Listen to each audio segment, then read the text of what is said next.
Great question. And I've had a number of Bangladeshi clients over the years. I'm very familiar with this currency export restriction by the Bangladeshi government.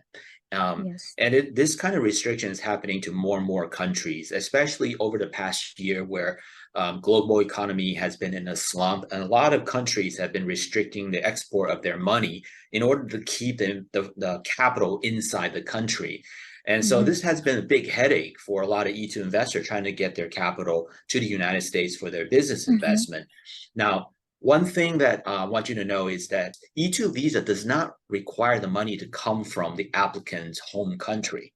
So a lot of our clients from countries where there are currency export restrictions, what we do is we have the client to transfer out whatever amount of money they can bring out, whatever is permissible under the foreign government's guidelines. And Mm-hmm. for the remaining amount of money, we're going to have to look at sources outside of home country because E2 visa does not require the money to come from Bangladesh. It can come from anywhere in the world as long as we can prove the money belongs to the applicant and it was acquired lawfully. So and a lot of time we have to get really creative.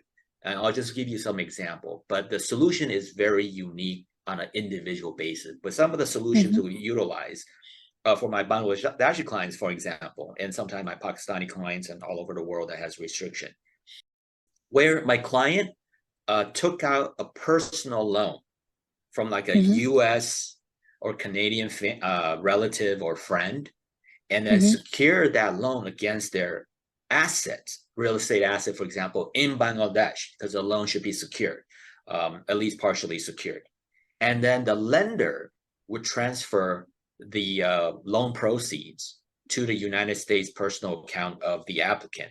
Now, um, being able to open a personal account in the United States remotely, that's a different issue. But so a lender that's outside of Bangladesh, in the United States, for example, or even Mm-hmm. close family members who are in the United States and is a credible donor, has the financial ability to demonstrate the ability to give the money to the E2 applicant, could Mm-hmm. give the money to E2 applicant in the United States. The money doesn't have to leave the US, come from the donor who's in the US to the E2 Yes. applicant's personal account in the US, and then from the personal account in the US into the business account.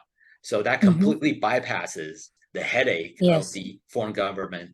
Um, I've even had clients that like sold their asset in Bangladesh or another country Mm-hmm. to a buyer that was outside of Bangladesh, and then the buyer would pay them in their United States or their personal bank account in a country where they have a free flow of money transfer, no restriction. Like in Asia, some of my clients will like open a bank account in like in Singapore or Hong Kong or countries that where they have access to where they can open a personal account. Or if he is able to get here, opening up U.S. personal account. So we would need a personal account for him outside of Bangladesh to hold the money because the E2 visa, a lot of people are not aware of this, is that it requires proof that the applicant had personal possession of the money in his or her personal account before it's immediately transferred to the United States business account for Mm-hmm. the business.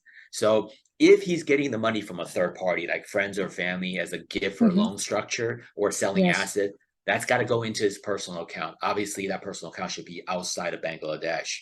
So great question. I hope that gives you a little bit of hope on this is doable. It requires some creativity